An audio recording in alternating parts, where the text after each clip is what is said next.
You're listening to the Women's Wealth Canada podcast with Glory Gray. Be sure to download and subscribe using your favorite podcast app and like us on Facebook.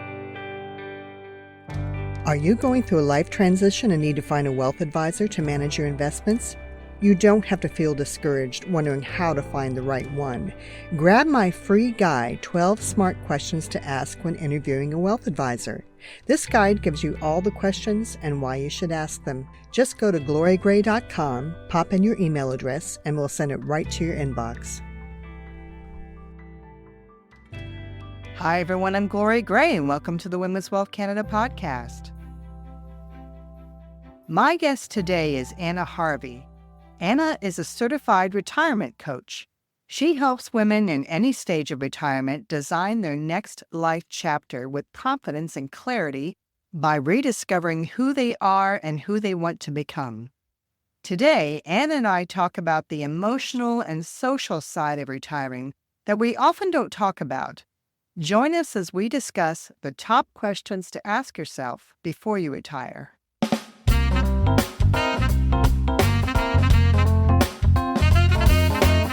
So, Anna, financial planners like me often talk about the financial side of planning for retirement. So even if someone wants to continue working past the traditional age of 65, they still want to make a plan for what happens if they are no longer receiving an income from working. But I've heard you talk about how we need to be mentally and emotionally ready for retirement. So what can you tell us about that? It's such a good point, Glory. It's one coin and there's two sides, and there's no diminishing the importance of the whole financial piece. Absolutely. That's the piece we all know. But what gets left behind and ignored is the other part of the coin, which is the fact that every other life transition that we've gone through that we know came with a social script. And then we get into retirement and we don't have a current social script for today's retirement. What we have are lingering memories of how our grandparents might have done it or how our parents did it, which was much more I'm going to work and then I'm going to stop. And so we equate it with a stoppage. And that's just not what it is these days. So now this is all about transitions through several stages that we're going to do in this new retirement. And we need to know about that and know about the impact it's going to make on us mentally and emotionally. We need to know that we're leaving behind a career that for many of us gave us many hidden benefits like status and purpose. And all of a sudden we get into this new stage with no script. We don't know what it is we're supposed to be doing really.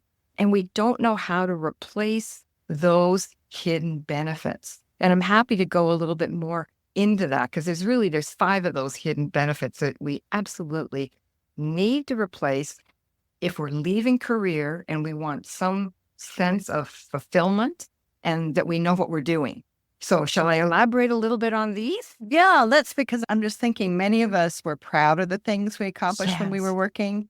And after we retire, we feel like we were the persona of that vocation that we had. So yeah, it's so true. And that word accomplishment, I share that all the time with my clients, right? Because we've been very bright, we've been educated, we've been engaged in our career and in our world, and we've got this sense of achievement and of accomplishment. And then all of a sudden, if we're not getting that for us becomes a big void. Just that one point alone. But the traditional 5, I think of them as must-haves, the essential pieces that we must look at after we've left career. First and foremost is the financial. So we've talked about that. That's your realm. We know that's in good hands.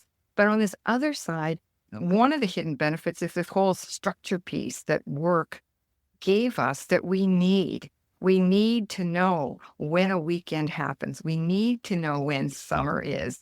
And the thing that I hear from clients is, oh man, retirement, I thought it was going to be so great. It's like Saturday all the time.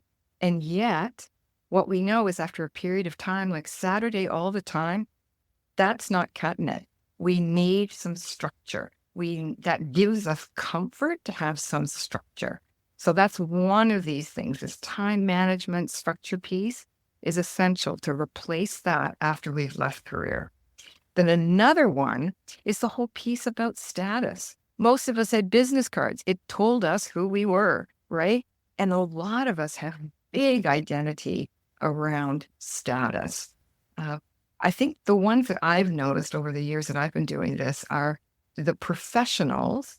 So lawyers, doctors, any of those professors, any of those that are in those true professions, they struggle because they are so strongly identified with that title that they, put a lot of hours, money, time, investment in to become that. But after 40 years, 30 years of that, they leave that career and then are like, so who am I if I am not professor, if I am not lawyer? So they particularly struggle. Another group, which I'm sure you can relate to because you're entrepreneurial as I am, any of us who have our own businesses, we've gone into it through some passion, usually some care point that we've got. And our businesses are our babies. Oh my stars, it's hard to get like entrepreneurs to retire. They're in the group that say, I'll never retire. That group, right? They just want to hang on to it. Can you relate to that? Oh, yeah, absolutely. And I still I have to make plans for succession for my business, but retirement, I don't know. Yeah. It's the same for me. I love the work that I do. It's of my creation. And the thought of stepping away from it in retirement is, it's a real tough one. So that status piece is really important.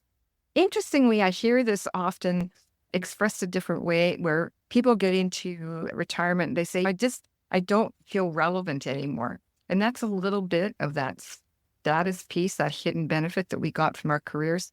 Like we knew we were relevant. We knew we had this status. We had so much of it. Employers were willing to pay us for that. So that really gave us something to hang on to. And then all of a sudden, we're not as relevant as we used to be. And that can be heartbreaking for some people. That's a real emotional hit for them. So that's a really big piece. I'd say another place where we really feel the loss in retirement, again, speaking of that mental and emotional side of us, is the whole socialization thing.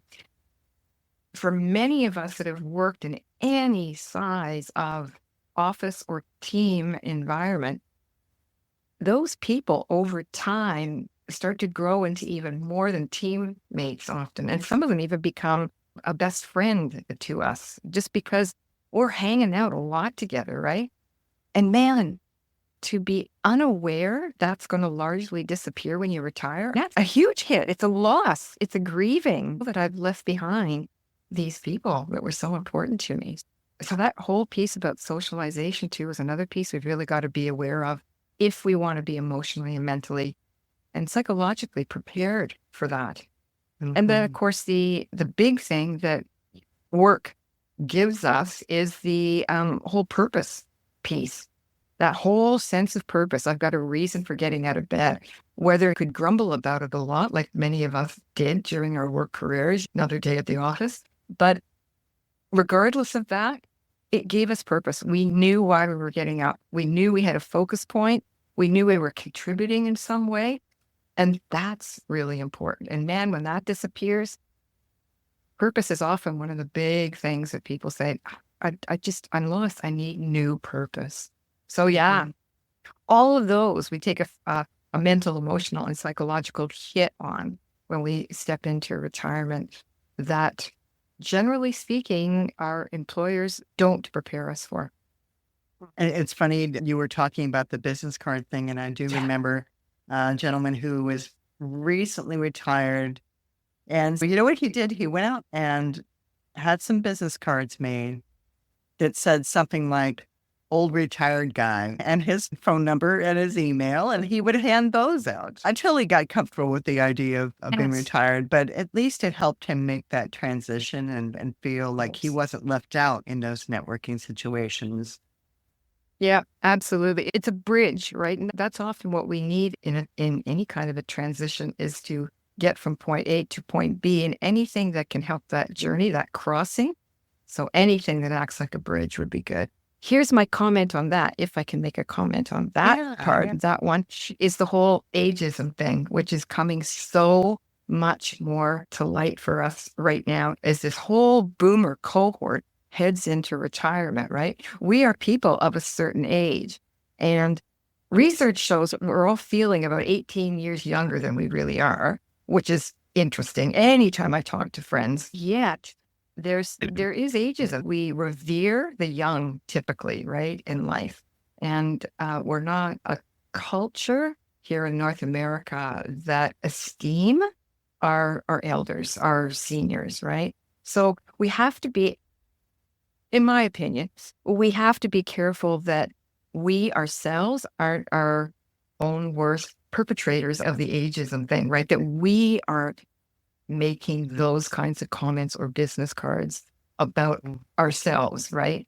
Yeah, that's interesting. Yeah. For example, I think, I can't honestly remember what his business card said, Yeah, but I'm yeah, yeah. sure it was something like Yes. old retired guy. And this was Yeah. at least 30 years ago. Oh, yeah. Yeah. So it was a different time. But you're right. I Absolutely. think if he was retiring today, Yeah. he would probably say, wise guy or something like that, Yes. Yeah, have some fun with it, but also Yeah. pay homage to the fact that he has wisdom and can Yes. share. I'm hearing more and more actually about businesses that will have, particularly those that are Indigenous run, they will have 5 generations, purposely have 5 generations in the staff. I love that. So, yeah, so that they can share those ideas. Yeah. And that comes back to the cultural thing, right? Because my understanding of the Indigenous way of life is to think in terms of 7 generations, right? And so it doesn't surprise me to hear you say that. And how, like it's such a wonderful model because I think what a combo, the energy of youth with the wisdom of the sage together, that can move mountains, I think. This is a benefit, eh? It's worked for the monarchy. How many prime ministers did Queen Elizabeth go through? So true. And she Right? was the thread of consistency and wisdom. Yeah. And the rock. Like, it's just, I think we need that in our families. I think families are stronger families when they've got the young ones coming up and they've got the seniors and the elders. And then companies too. I just think that's the model. We'll get there, I'm hoping, in time. Yeah.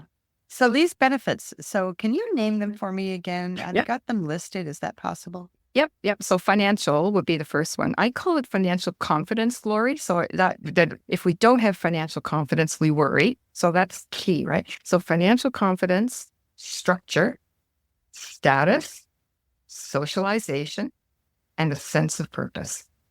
Okay. Yeah. And do you think we could maybe go a little deeper into one of those and talk about how you might work with someone on one of these particular important points as they transition? Yeah, that's an interesting question. And I think where I'll contribute to that is to working with one in isolation doesn't do the trick.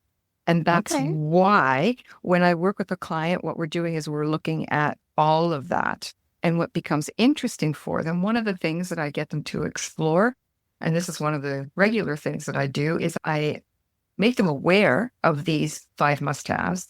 And I ask them to rank what order they would be in right now, assuming that they're still in career, and then to project themselves forward a bit. And the forward a bit starts to be a much shorter time frame because we're finding that life is so dynamic, right? Life changes in a heartbeat these days.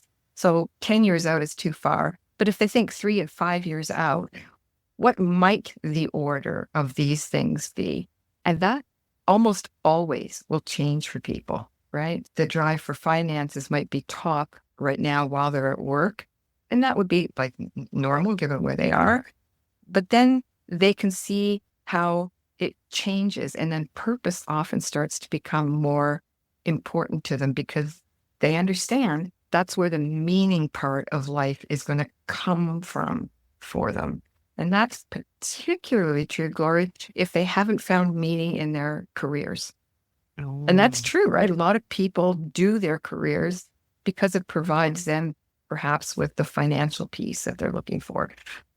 But there's a piece that is part of who they're longing to be, what they want to contribute to their world, which would be the meaning piece for them. And retirement gives them the opportunity to do that. So the purpose piece can float more to the top. So by unpacking these, we start to learn that about the client that I'm working with. Do you find that is because of that purpose piece that many people decide to start a business in the final third of life? Yeah. This, again, this boomer cohort, we're strong starters of new businesses. We really are. And that's because, again, we've got the jam and the recipe for what it is that we own in order to start that new business, right? We've got skills, we've got talents, we've got training, we've got expertise, we've got a desire.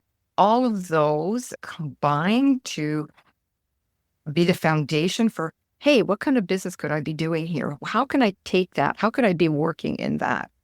And the lovely piece of that for people who are retired, and I'm using that word only because it's a shorthand for what I really consider to be the next life chapter. So I'm using the word retirement in that way, but this next life chapter, they want to be able to do something like that. And they've got everything they need in order to do that.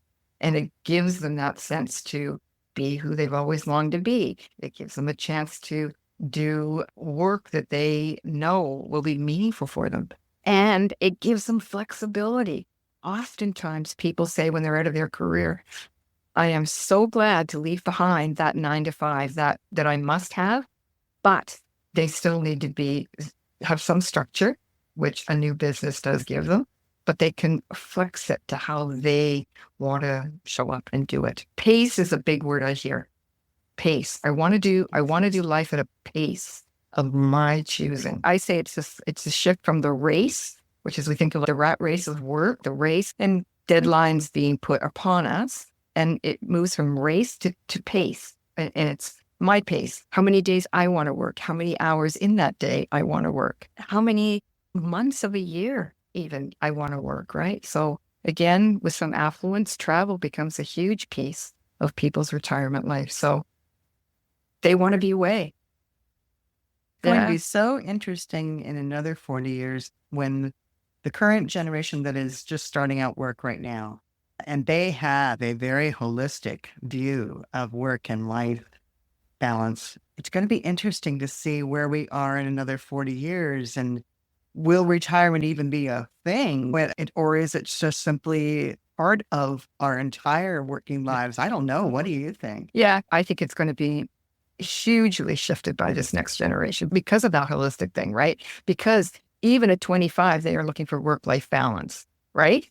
So I think they've got that part right. I think there's still some kinks to be ironed out, but they've got that part right. And it very much speaks to next life chapters. I think those are going to start much earlier and they're going to continue longer. Centenarians right now, I think that's one of the demographics that's really on the grow in Canada. Even now, when a quick read of the obituaries will tell you people are dying at 104, 102, made it to her 100th birthday, all of that. I wonder about this next upcoming generation. Like how much longer will they be living? So of course they're going to be doing life, I think, in these chapters. That would be my prediction. And they'll change. Even for us, there's a lot of living left yet to have. I know. You could probably think of your own life, right? You think, okay, this is fabulous right now. And after this contribution of mine comes to some kind of a natural close, right? What do I want to do next? And you're a talented woman, so I'm sure there's many things that could be on your horizon. Let's compare and contrast. How is that different today? Shane, not so much looking at the future, at young folks coming up, but right now, today. Yeah. How do you think our current retirement has changed from our parents and grandparents? I think that's, in a nutshell, that's what we've been talking about. The old model of retirement, which we do have memories of, I think, if for no other reason that we grew up watching the Beverly Hillbillies and we saw Granny in her rocker, right? And that was our definition of not only senior, but synonymous with that was old. like everything was given up. We go into a rocker and we lived, of course, much shorter lives. So from the period of ending our work until death was a much shorter time. So yeah, it was a time of stillness, a stoppage. Then we grew into thinking, okay, maybe it's not stoppage. What it's really about is leisure. So the next sort of iteration of this, a little bit of this, I think, is the Freedom 55, which didn't exactly turn out to be true for many of us. But from a marketing point of view, it was 2 Adirondacks on the beach, man and woman, martinis in hand, looking out into the horizon, right? So it was very much portrayed as, wow, this is your time of leisure. As we've grown and learned past that, it's not about a life of leisure anymore. It's about a leisurely lifestyle. So it's a lifestyle that includes leisure, but we know solid leisure doesn't work. We come up empty again. It's that purpose, meaning piece, as you, I think, started with talking about achievements. That's in us. So after we've done a little bit of stillness, we're keen to start contributing again, to learn, to grow. All of that is still in us. That's a big change too. And then now, of course, what we're seeing is people doing other and new work. Sometimes it's even a new career. They do a total career shift and think about doing something singularly for another 10 years or something on the horizon. So it's really changed, really changed. But the young ones coming up won't have the memories of the rocking chair, right? Yeah. They're going to be looking at us and how are we doing it? I- They'll have I'm- their own ideas. they have a point of view that many of us worked too much Oh, in the 80s, 90s. Yeah. totally. Absolutely. Yeah. Did you say something? Did you just say live style versus lifestyle? No, we thought it used to be living a life of leisure, but now it's a leisurely lifestyle. You know what? I think I just came up with a soundbite. Live style versus lifestyle. Okay. Lifestyle of, you're saying leisure, but there's live style, meaning having more purpose, something to do.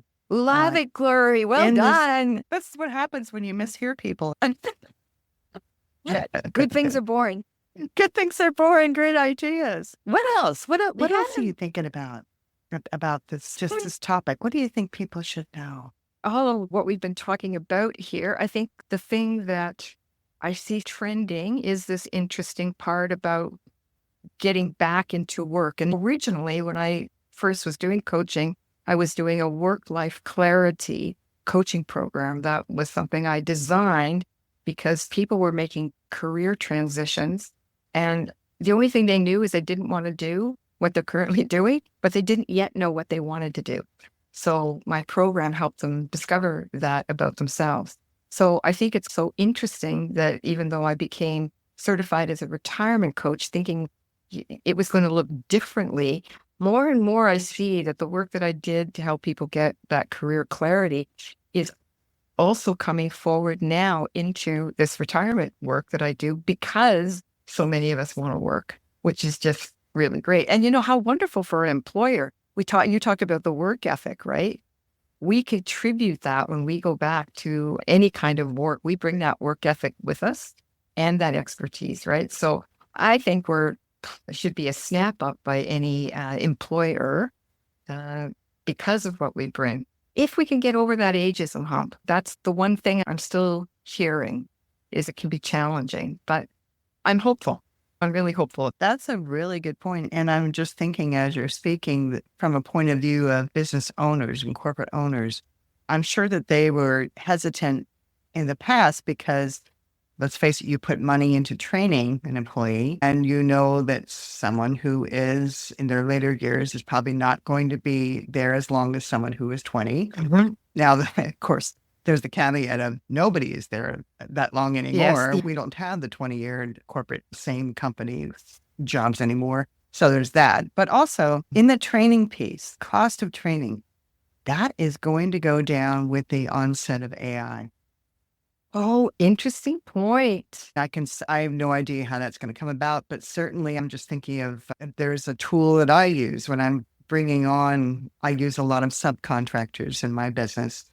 I'm bringing on someone and explaining, here's the process of how we're doing this, there is AI that I can use, software that I can use that will make a procedures manual as I speak with screenshots. Here's how you do this. And I don't have to write that manual through AI. And so the cost of training someone, if that's going down, then we might be more willing to bring in someone who has something that we cannot buy from AI, which is all these years of real life experience and personality and wisdom. That might be An interesting thing. It's going to be a game changer, as it is in everything, right?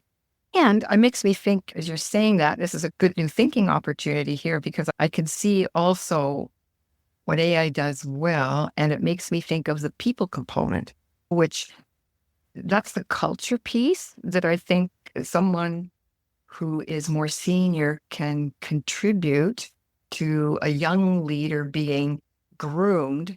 That's a piece of AI I don't think is ever going to be able to put its tech finger on, because it's, I don't know, how would you describe culture, right? It's essential, right? It would be essential for an upcoming young person being groomed for leadership to be aware of that piece of the business, which AI can't touch. So it's going to be really interesting, Glory. Totally. Yeah, it's coaching. Yeah, it is coaching, mentoring. Yeah. That you can't, it's just too personalized and too bespoke to have AI. Yes. And it's something that we definitely, as elder employees and consultants, could do. Yeah. It leads me to share this thought with you when you think of AI, because I was both fascinated and shocked when a little while ago, when AI was becoming more and more prominent, how it was so easy, seemingly easy, to ask AI for coaching.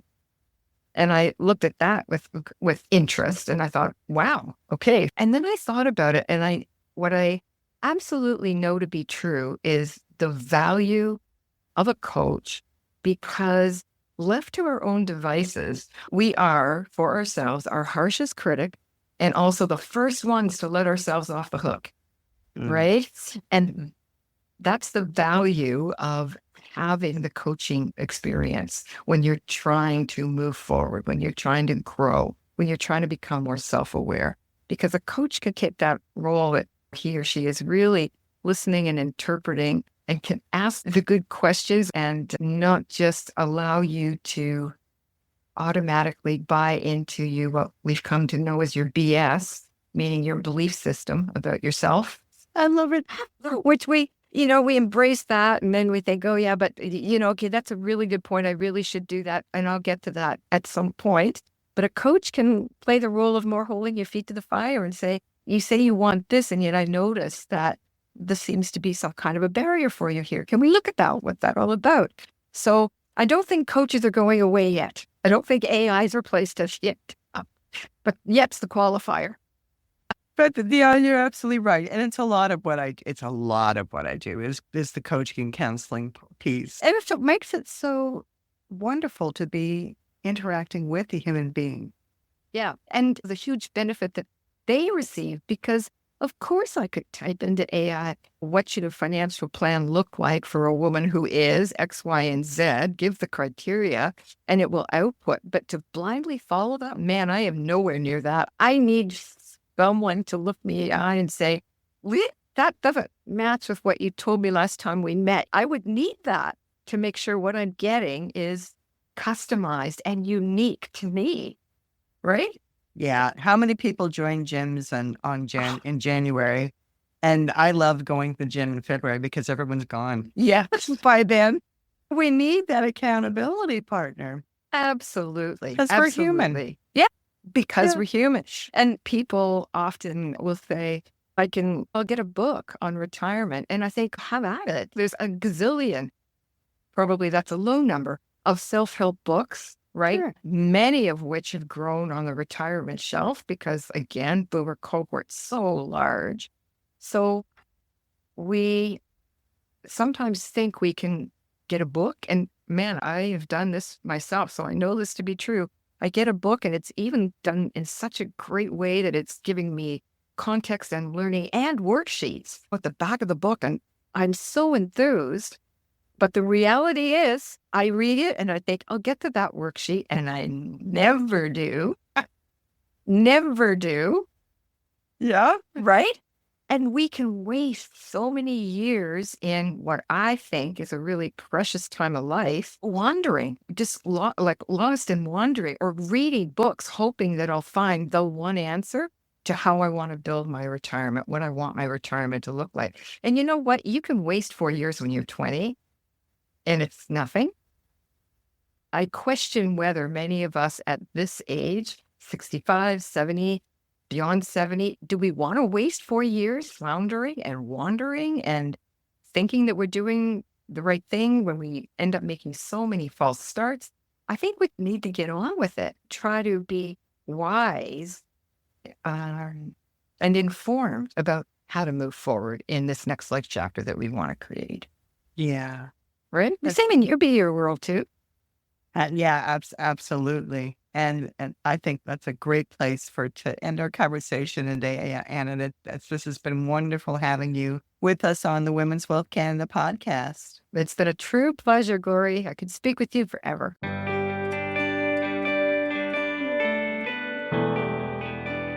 I have some good news. Our office is accepting new clients this year. So if you live in Canada and want to get serious about getting your financial house in order, go to glorygray.com and get in touch with me. If this podcast helped you, please subscribe, leave us a positive review, and tell others about it so we can help them too. I'm Glory Gray, your personal trainer for financial fitness, telling you to take charge of your finances, plan for the future, but most of all, enjoy today, and bye for now. This podcast is for informational purposes only and should not be construed as investment, tax, or legal advice. It is not an offer to sell or buy, or an endorsement, recommendation, or sponsorship of any entity or security cited. Mutual funds offered through Portfolio Strategies Corporation. Other products and services provided through Glory Gray Wealth Solutions.